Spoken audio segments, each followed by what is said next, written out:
Hi, it's Susan at Seaside Stitches and welcome to my channel and welcome to my second Friday sews.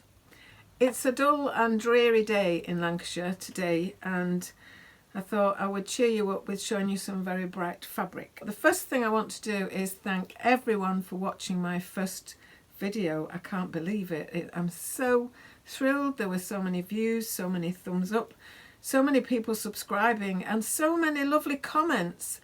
And I actually, weirdly, I was thrilled to bits with the comments, but I weirdly got kind of a bit overwhelmed and kind of, I don't know, I just found it really difficult after a while to keep responding. Like I got into some kind of imposter syndrome. This can't be about me. I don't know what's going on. And almost sabotaging myself. So I do apologise if I didn't get back to you straight away. And I will get better at that. Initially, I was all over the place with... First of all, I was commenting from email and then I didn't know who I'd sent one to. And then when I tried it on the notifications, I wrote my, because I don't want to do just a standard, oh thank you, oh thank you. I wanted to make it meaningful and to respond to you in person. But then it wasn't coming up. See reply afterwards, so there was a delay and I didn't know if it had gone through. Should I send one again? Oh well, that's just me. And the word I tend to use, which is not a real word, is technological, and I'm definitely not very technological. Anyway, from now I will just start explaining what I've been doing over the week. I hope you've had a bright week, a brilliant week, a happy week, a week where you could actually get some sewing done, or you're satisfied with the kind of week you've had. I have carried on doing I would say, I was saying last time that I've sewed up a storm. I've done a bit less, but that's fine. Excuse me, I'm just not quite comfy. The main thing that I did do that I was quite proud of myself for, given my procrastination on this subject, was to put out a video explaining how I made the little yellow wobbly guy. I'll put a picture of the little yellow wobbly guy if you're not aware of who I mean. And my daughter-in-law had very kindly said that I could, because they were just coming onto my channel, that I could put pictures of the children with the yellow wobbly guy's arms round them, and just to show the context in which he was received. So I did do that. But along the way, there was me revisiting other videos where I've mentioned, oh yes, and I've got this to do. And I don't know why I've not, and another one saying, I don't know why I've not started this, or I don't know how I'm going to go about this. So there is a little story in it about how I got to finish the wobbly guy. But during that time, there were also some challenges. I'd very rarely go on Instagram. I'm not very technological, and there was one challenge that I did, I can't remember which one it was, that it actually took me less time to create the garment than it did for me to get it on Instagram. And I thought, I can't be doing with this really. So I do only go on Instagram if I enter into a challenge, and I only do the randomized ones. I don't want to be judged against anyone else for anything. So the ones I did do last year were Sew Frugal. So I did Sew Frugal 22. I was aiming to do an upcycle one from the lovely Becky at Notes in the Sewing Room and the lovely Karen at So Little Time. And I did make something, but I ran out of time as I kind of dithered about between not doing it so that I could do the yellow boy, or doing it so that I wanted to do the challenge. But it wasn't just about doing the challenge. I'd bought a skirt from a charity shop, a really wacky skirt. I might pop a picture in. And I wanted to make the sagebrush top from it. And I had no idea if I could manage it because it was just a pleated skirt. But anyway, so I didn't get to finish that because I didn't think I had enough for the sleeves, and you couldn't use any other fabric, like fresh fabric. It had to have been fabric from something else. And I'm not going into it anymore, but this week I have been resurrecting my confidence in making this, completing this challenge, and I'm not far off now. So that's something I may show you next week, but that was that. And I did Sew Yellow for endometriosis from Jess at Sew What If I Sew. And I also did Michelle Sews Again. She did one for Sew Purple to End ALZ. 22. And that really kind of was my last proper video, because I made a video about dementia and Alzheimer's on the back of my doing a Yasmin dress, and that poured over into me doing a video on the makes that I did. And I did put those on Instagram, because I also put a bit of a memorial about my dad, my mum and my Auntie Vicky on my Instagram account, because that's who I referenced in making the purple I'm going to say entries, because they weren't all garments. I made a t-shirt, I made a bag, and I don't know what else I made. I made 3 things. But because my mum had dementia, my dad had dementia and my Auntie Vicky had dementia, I mentioned all 3 of them. A very impactful challenge that, and Michelle did an amazing job in doing so many collaborations during the month of September. And I also had a play about for a gift to November, but I had so many wonderful ideas, and I still hadn't done the little yellow wobbly guy, that I kind of didn't dare get involved in them too much. So I only made 1 thing, which has been really useful, and I'll put a picture in about that as well.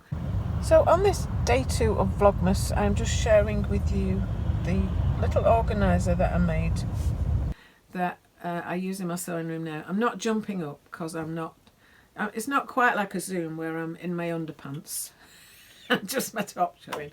But anyway, I am dressed, and also I'm wearing my Sinclair Patterns Linnea top, the second one I did.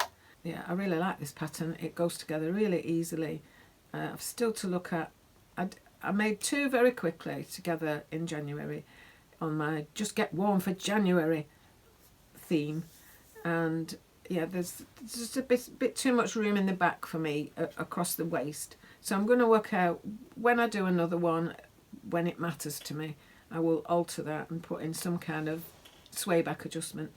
But just for the getting warm and putting a sweater underneath and another layer underneath, and I can also team it up with my Harper Cardi, which I did a minute ago. I just love it, and it's really bright and cheery, not cheerly. So the bright and cheery theme has come back to me, and other things I've been doing in the week are finishing off. So really I'm kind of finally finishing in February. So I've got other things that I'm starting or that I'm going to cut out, but I've not started them yet. And I've seen a different kind of vlog. I've been watching a vlog, little craft room. Oh, I'll have to write it in.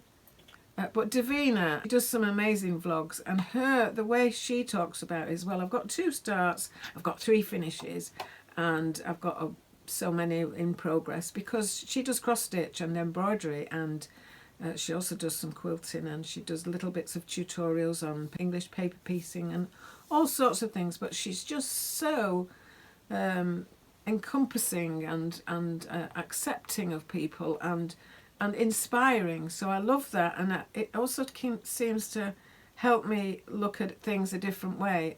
Just because I start something and I haven't finished it by a long time after, it doesn't really matter. It's only it matters to me, really. The yellow boy mattered to someone else, and that was another story altogether. Anyway, I know I'm blabbering on, which is how you met me last week, but in November it was mine and my husband's 50th, I nearly said 30th, 50th wedding anniversary. We got married in 1972, and we just had a little 3 or 4 days away in Scotland. There's another story to why Scotland, but I'll not go into that now. But I was really pleased that there was a yellow dress that I'd made that I suppose you could call golden. It was a little bit ochre, as in its yellowness, and it was a fun dress. It had little animal heads on, and I will put a picture of that in as well. But I've only shown that really in one of the vlogs, because I didn't video, as I say, I didn't really video after September. And so I haven't talked about all that side of things really, the back end of the year, because I've not done my makes yet.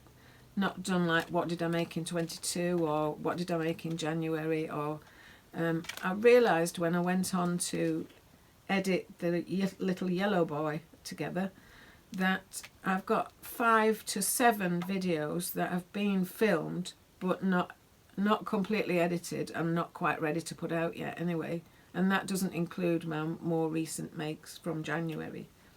So I'm going to take some time and get those back together and put them out when it seems relevant. Anyway, the thing with the yellow one, when I went back on looking at when did I start mentioning the yellow boy that I had to make, I actually shared very very confidently and very pleased with myself that dress was now finished, apart from the hem and just neatening up the seams.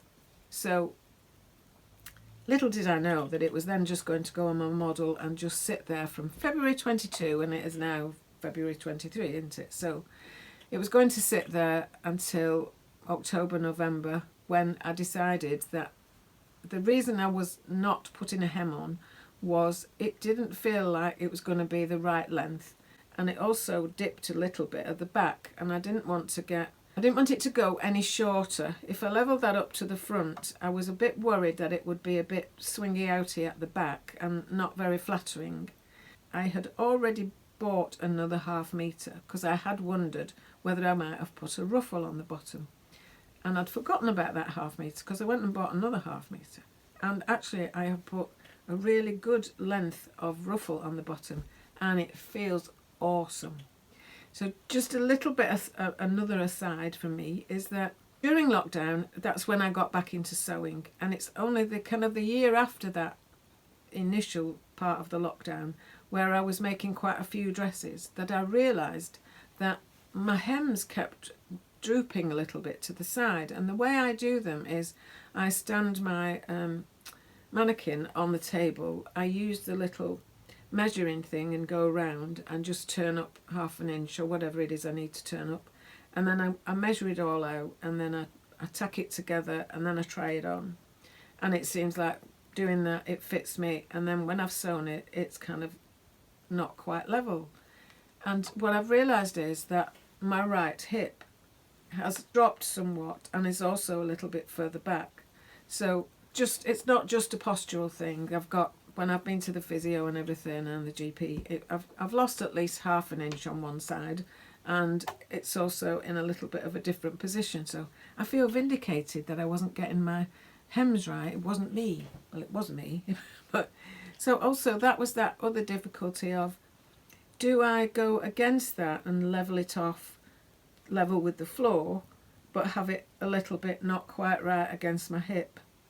So all those things were going through my mind. Anyway, when I put this big frill on, it's lovely. I really like it. It has my usual sleeves that I pinched from the S8875, I think it is. I use the cuff that I pinch off the Harper cardigan, and that has become my standardised Susan sleeve. And it just was lovely, and it felt very 70s, which is when I got married. Now, all this is because what I want to do next is to show you something. Because we went through albums and looking at reminiscing and everything, and also it was Alan's birthday in January, I was in the albums again, and I came across a photo of us in the June before we got married in the November, and I'm wearing a dress. Well, I'll show you in a minute, but I'm wearing a dress that I don't remember whether I bought the pattern, made it up to test whether that is how I would manage it as the wedding dress, my wedding dress, or whether because I liked it so much I then made my wedding dress in that pattern. I really can't remember which way around it was, but I did do that. I wore it, I liked it, I knew I could make it, and I made it again in a wedding dress fabric. So I'll show you both photos if I can get my head around the technology. So during November there were some sales, fabric sales, pre-Christmas sales, and that's what I'm sharing about now. So I've mentioned there is a sewing shop near me called Sew Hot, and it's a collaboration between, I think it's a mother and daughter. The mother lives in California and the daughter lives here, and they have this really successful online business, but they do have a store now as well that you can go into, and mostly it is quilting cottons. So I had ordered on this sale Kaffe Fassett fabrics, and I was only really buying fat quarters, and then there was this one with a really big print, and I thought I will see what that looks like in 1/2 metre. And so that's what I'm going to show you now. So stand back if you're a bit daunted by busy, bright and very big patterned fabric, because here is one of them.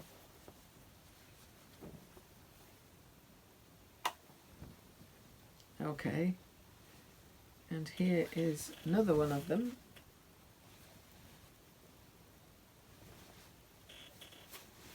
And here is another one of them. Now, I have been thinking, when I saw the dress that I'd made, quite often we just think, oh, well, we couldn't make garments out of these, and especially this kind of size of print, can we? Well, why not? It's beautiful kind of, I can't say cotton poplin, but the cotton, the feel of it is really lovely and silky, a lot like the Tula ones. It's a Kaffe Fassett collective for Free Spirit, and these are Paisley Jungle. We were making dresses and garments out of this kind of level of wackiness, bright psychedelic colours and massive patterns in the 70s, because the dress I'm going to show you shows that. I'm going to leave that there. Whether I'm going to make one or not, I don't know. But I did think there is a blouse pattern that I really like, and I have been wondering whether if I made a longer version of it, whether I would want to use some of this.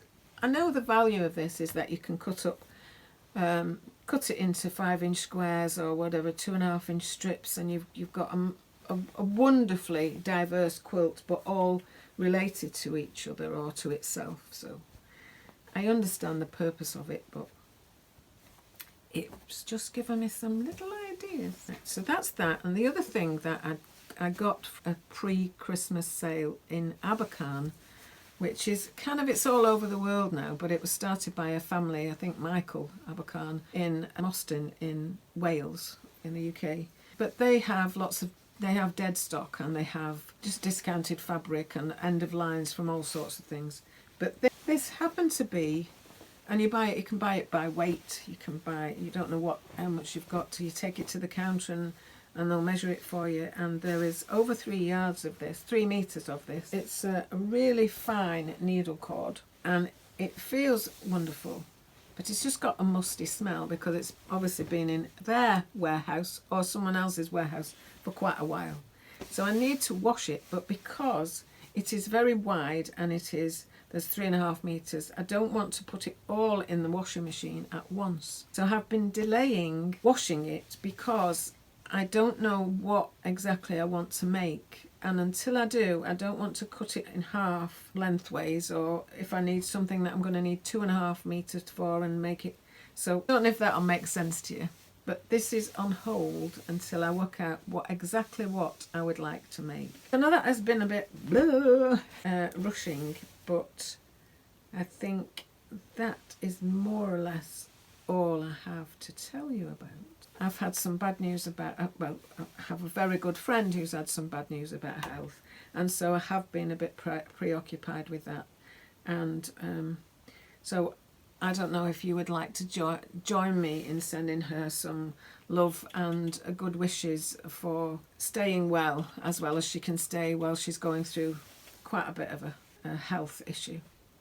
So I don't mean to bring it down at the end of the session, but I just think you're such lovely people, and I'm so pleased to be doing this with you and on your journey as you are on my journey. So thanks ever so much for being with me, and it's Susan at Seaside Stitches signing off. #Friday Sews #2. Bye for now.